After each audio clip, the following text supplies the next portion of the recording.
ನನ್ನವಳಾಗಿರು ನೀನು ಎನ್ನುವುದೊಂದೇ.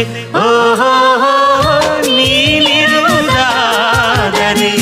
ಸ್ವರ್ಗವು ಈಗಲೇ ನಾನು ನಿನ್ನ ಜೋಡಿಯಾಗಿ ಎಂದು ಬಾಳುವೆ ಬಾಳುವೆ ಬಾಳುವೆ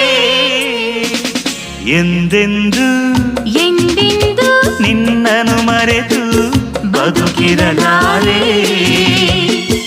ಇನ್ನೆಂದು ಇನ್ನೆಂದು ನಿನ್ನನ್ನು ಅಗಲಿ ನಾನಿರಲಾರೆ.